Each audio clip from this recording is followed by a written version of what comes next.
नमस्कार, मैं हूं समीप राजगुरु और हमारे स्टूडियो में हमारे क्रिकेट एक्सपर्ट मोहम्मद अजहरुद्दीन और वर्ल्ड चैंपियन हरभजन सिंह पहुंच चुके हैं। आप दोनों का स्वागत है। Thank you. थोड़ा सा ब्यौरा दे दें आपको मैच का और उसके बाद विश्लेषण होगा और पूरा एक्शन भी। लेकिन सबसे पहले आपको बता दें, टीम इंडिया ने 8 विकेट की एक जबरदस्त जीत दर्ज की है और हरभजन ने कहा है लगातार कि गर्दन पकड़ो और गर्दन को कसते चले जाओ, सांस लेने का मौका ना दो। कुछ उसी अंदाज में टीम इंडिया खेलती हुई नजर आई और 5वीं लगातार जीत दर्ज की, जो कि वर्ल्ड कप में अब तक का टीम इंडिया का सबसे बेहतरीन प्रदर्शन है। इससे पहले 1983 में 4 जीत का लगातार का रिकॉर्ड था जो टीम इंडिया ने तोड़ा और धोनी भी इस जीत के साथ वर्ल्ड कप में टीम इंडिया के सबसे सफल कप्तान बन गए। कपिल देव का रिकॉर्ड तोड़ दिया 11 जीत का। आज उनकी 12वीं जीत थी और दुनिया के सबसे सफल कप्तानों में से एक है। 8 विकेट की जबरदस्त जीत आयरलैंड पर। और ये ना भूलें कि आयरलैंड को मिनोज या छोटी टीम जरूर कहते हैं, लेकिन इस टीम में अनुभव की कमी नहीं है। इस टीम ने वेस्ट इंडीज को पटका है, जिम्बाब्वे को हराया है और एक अच्छी अनुभवी टीम है जो कि सारे खिलाड़ी काउंटी में खेलते हैं। ऐसा हमारे एक्सपर्ट हरभजन सिंह ने कहा है और एक्सपर्ट की बात ही मैं आपके सामने ला रहा हूं। और हरभजन, आपने ये कहा था कि छोटी टीम है, गर्दन को दबा के रखना और उसको सांस मत लेने देना और कसते चले जाना। बिल्कुल उसी अंदाज में प्रदर्शन हुआ है। आप खुश हैं इस प्रदर्शन से? मैं बहुत खुश हूँ क्योंकि ऐसी टीम है आयरलैंड कि जिससे हमें कोई डरने वाली ज़रूरत नहीं थी। पर एक टाइम पे जैसे शुरू में उन्होंने अच्छा शुरुआत की थी, पर यहाँ एक्सपीरियंस बहुत काउंट करता है। कि मैंने जैसे कहा था कि इंडियन टीम बड़ी टीम है और उनको दबोचना चाहिए। वो एक बार जब विकेट उनके जाने लगे तो उनके पास फिर उसका कोई आंसर नहीं था, कोई पार्टनरशिप नहीं हुई, कोई संभल कर खेलना नहीं चाह रहा था। तो कहीं ना कहीं आयरलैंड बहुत ही ख़राब खेली है और हमने बहुत ही एक्स्ट्रा ऑर्डिनरी परफॉर्मेंस की है कि हम उस मौके पे जहाँ पे गेम शायद 290-300 रन भी बन सकते थे, वहाँ पे हमने खींच के 260 रन पे रोक लिया। तो मेरे ख्याल से तो 260 भी नहीं बनने चाहिए थे, 240 तक रोकना चाहिए था। पर चलो फिर भी 260 बोला।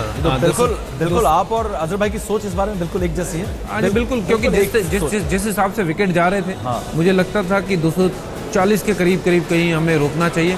बट आई एम ग्लैड कि हमारे बैटर्स जो हैं उन्होंने बैटिंग बहुत अच्छी की, चेस बहुत अच्छा किया, विराट अच्छा खेले आके, शिखर ऑब्वियसली और रोहित पे आपने कहा था कि जैसे अजहर भाई ने भी कहा था कि इनके बल्ले से रन निकलने बहुत जरूरी है। मैं हमेशा यहाँ पहले ही कहता आ रहा हूँ कि ओपनिंग पार्टनरशिप जो है वो सबसे ज़्यादा इंपॉर्टेंट रहती है और जब आपका फाउंडेशन अच्छा हो जाए तो फिर आपको डरने की कोई ज़रूरत नहीं होती है। जो शिखर और रोहित ने फाउंडेशन ले किया था, 100 रन शिखर ने बनाए, रोहित अनफॉर्चुनेट थे, आउट हो गए। मुझे लगता था वो भी आज 100 बनाएंगे, पर 64 रन बना के आउट। बिल्कुल उस जगह पे उस टाइम पे जाके आउट हुए जहाँ लग रहे थे कि बिल्कुल सेट है।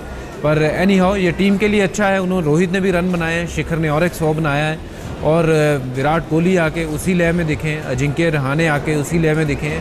तो overall it's a very satisfying performance जो इंडिया का ये होना था। मतलब इसमें कोई हैरान होने वाली बात नहीं है, ये तो होना ही था। इंडिया ने मैच जीतना था और इसी हिसाब से जीतना था कि गर्दन दबाई है और अब नीचे ही रखना है और नीचे ही रखा है उनको। बिल्कुल। चलिए थोड़ा सा एक्शन और आपको दिखाते हैं। Shikhar Dhawan man of the match, जिन्होंने शतक लगाया 85 गेंदों में और 5 छक्के लगाए हैं और 11 चौके, यानी कि 30 और उससे साथ उन्होंने 11 चौके भी लगाए, यानी कि आधे से ज्यादा रन खड़े। अजहर भाई, शिखर धवन की पारी हम अपने दर्शकों को दिखा रहे हैं, क्या खास लगी इसकी पारी में? एक तो खड़े 100 में से आधे से ज्यादा रन तो खड़े बनाए। बहुत बेहतरीन खेले, मतलब नेचुरल गेम खेले। मैंने पहले थोड़ा सा रुका के हमेशा टेक्निक पे इनका सवाल था, क्या वो थोड़ा सुधरता हुआ नजर आया? नहीं, देखिए जब फॉर्म अच्छा होता है तो मेरी टेक्निक तो कैसे भी ठीक हो जाती है। आप टेक्निकली मेरे ख्याल में काफ़ी चेंजेस किए, मेरे लगता है जैसा लगता है जहाँ पे वो लोग थोड़ा आगे पीछे हिल रहे और एक जगह से खेल रहे, नहीं थोड़ा movement back foot front foot movement है, तो उसमें इनको तो टेक्निक में चेंज करना ही पड़ेगा। अगर टेक्निकली अगर चेंज नहीं करते तो मैंने समझता हूँ कि उतना खेलते थे। बट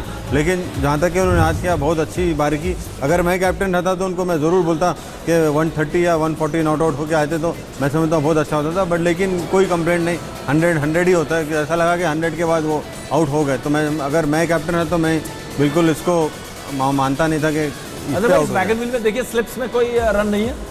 नहीं, स्लिप में क्यों ऐसे बॉलर ही नहीं थे जो स्लिप में बॉल जाए। बिल्कुल, बॉल ऊपर जाते, स्लिप में जाने का चांस नहीं था क्योंकि एक्चुअली बॉलर नहीं थे और जहाँ कैचेस गए उन्होंने कैचेस ड्रॉप भी किए। पॉइंट पे कैच ड्रॉप हुआ, हल्का कैच था, आसान कैच था जिसको उन्होंने खुद मुश्किल बनाया।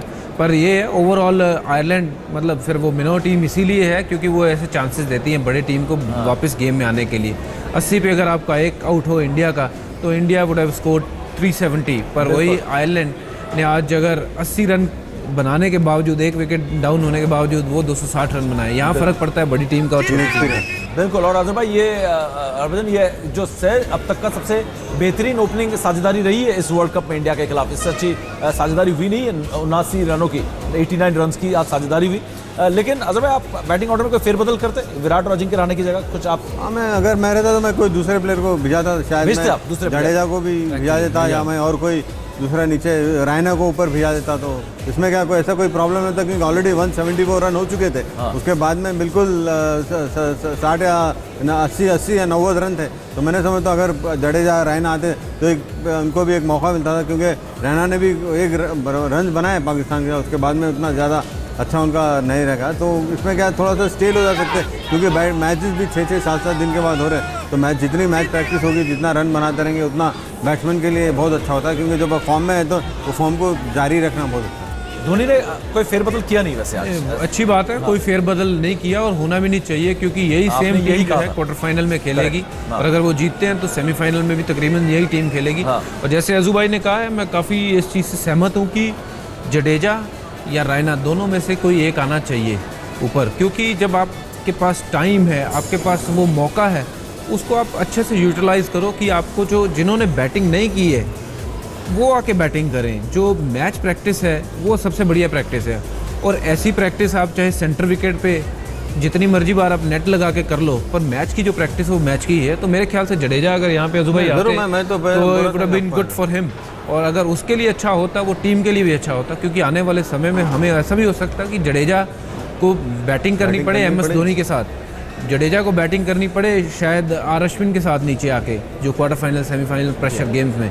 तो यहाँ अच्छा होता कि अगर उनको या रैना को मौका दिया जाता ऊपर, मेरे ख्याल से। तो टीम इंडिया ने लगा दिया है जीत का पंच और आयरलैंड को पटक कर मारा है। कुश्ती की भाषा में जिस तरीके से धोबी पाट देते हैं, हरभजन ने कहा था धोबी पाट देना है, लेकिन धोबी पटका दिया। इस पर तो बात होगी, लेकिन एक बात यहाँ पर ये भी कि आपके वर्ल्ड चैंपियन कप्तान ने बड़ा रंग बदला है। और देखिए, धोनी, इसमें कोई शक नहीं है कि धोनी वर्ल्ड के सबसे बेस्ट कैप्टन है, और उनके पास काबिलियत वाले प्लेयर भी हैं जो उनका प्लान होता है उसको एग्जीक्यूट करते हैं। कप्तान वही अच्छा होता है जो एक प्लानिंग करे और उसके पास प्लेयर हों जो उसको एग्जीक्यूट करें। तो टोटल मिला के 10 प्लेयर जो हैं वो 11वें प्लेयर कप्तान को जो बेस्ट कप्तान बनाते हैं। और कप्तान से कप्तान के बारे में जानना चाहूँगा। नहीं, बहुत तो हरभजन नहीं, बिल्कुल हरभजन ने सही बात कहा, क्योंकि कैप्टन के साथ उसका एम्यूनेशन होना चाहिए। अगर फॉर एग्जांपल आप बताइए बैट यहाँ पे रखी हुई है, अब बैट अच्छी है, अब खिलाड़ी को खेलने ही नहीं आएगा तो क्या कर सकते हैं? तो सेम है, तो वो एग्जाम्पल है। तो मैं समझता हूँ धोनी ने बहुत अच्छे कैप्टन, धोनी बड़े औसत कप्तान लग रहे थे। वर्ल्ड कप शुरू होते कप्तान कैसे गया था भाई? जो जैसे उन्होंने जो कर रहे हैं, जो चेंजेस लेके आए, वो आज इन्वॉल्व हो रहे थे, इसलिए लोग बेहतरीन कैप्टन हो रहे हैं। अगर वो जैसे ऑस्ट्रेलिया में जैसा हुआ, इंग्लैंड में जैसी कैप्टनसी करेंगे, लोग तो फिर अगेंस्ट में बोलेंगे। एक बार कैप्टन का क्या होता है, कैप्टन को इन्वॉल्व होना पड़ता है, प्लेयर्स के साथ इन्वॉल्व होना पड़ता है। खाली वहाँ ठहरे हाथ बता दें, अब बॉल भी कलेक्ट करने, ऐसा नहीं होता है। कैप्टन का मतलब है बॉलर अगर अच्छा नहीं था, बॉलर करने भागना पड़ता है, बात करना। और आज ऐसी कोई चीज देखी आपने फील्डिंग पोजीशन? आप बिल्कुल जिक्र कर रहे हैं। मैं समझता हूँ आज बॉलिंग उन्होंने बहुत अच्छा किया, कि जो अपने जो रोहित शर्मा और रैना को भी कराएगा। अगर इनकेस अगर आगे कभी बॉलिंग करने का अगर मौका हो, जैसा कि भज्जी ने कहा, जडेजा को अगर अश्विन के साथ या धोनी के साथ भी बैटिंग करना, तो मैं समझता हूँ कि ऐसा चेंज करना चाहिए। बिल्कुल, कई ऐसे मुद्दे हैं, और ना सिर्फ टीम ने बल्कि कप्तान ने,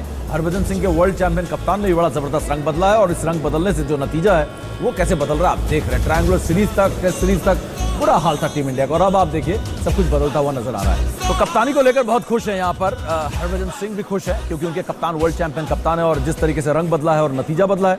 और अजहर भाई भी बहुत खुश है, क्योंकि कह रहे हैं कि जैसे कप्तानी उन्होंने इंग्लैंड में पिछले साल की, या इस साल भी की, और इससे पहले उन्होंने ऑस्ट्रेलिया और ट्रायंगुलर सीरीज में की, वो कप्तान धोनी अब नहीं है। प्रोएक्टिव है, सिर्फ हाथ हिला के विकेट कीपिंग नहीं कर रहे हैं, अच्छी कप्तानी कर रहे हैं। लेकिन और एक और चीज जो आज देखने को मिली हरभजन, वो ये कि उन्होंने जो गेंदबाजों को जिस तरीके से इस्तेमाल किया, सुरेश रैना से 10 के 10 ओवर कराया, रोहित शर्मा को भी इस्तेमाल किया जी। ये कप्तानी में कुछ अलग कुछ नहीं, मेरे ख्याल से अच्छा मूव था, क्योंकि जो हमारे रविंद्र जडेजा थे वो 6 रन की ओवर से अगर आप जा रहे हो इस टीम के साथ भी, तो फिर उन्होंने चांस लिया कि रैना को बॉलिंग करानी चाहिए। और रैना इतने बुरे बॉलर नहीं है, रैना एक अच्छे बॉलर हैं जो रेगुलर नेट्स में बॉलिंग करते हैं। मुझे याद है जब वो रैना शुरू में टीम में आया था तो ऑफ स्पिन काफ़ी अच्छी किया करता था, और लगातार नेट में बॉलिंग करते हैं। तो it's good to have these guys कि आपके पास जो ऑप्शंस हैं टीम में, रैना है ऑप्शन, रोहित अच्छी खासी बॉलिंग कर लेते हैं, और इनको यूज़ किया है आज, जो कि आने वाले मैचों में आई डोंट थिंक कि यूज़ होने की ज़रूरत पड़ेगी,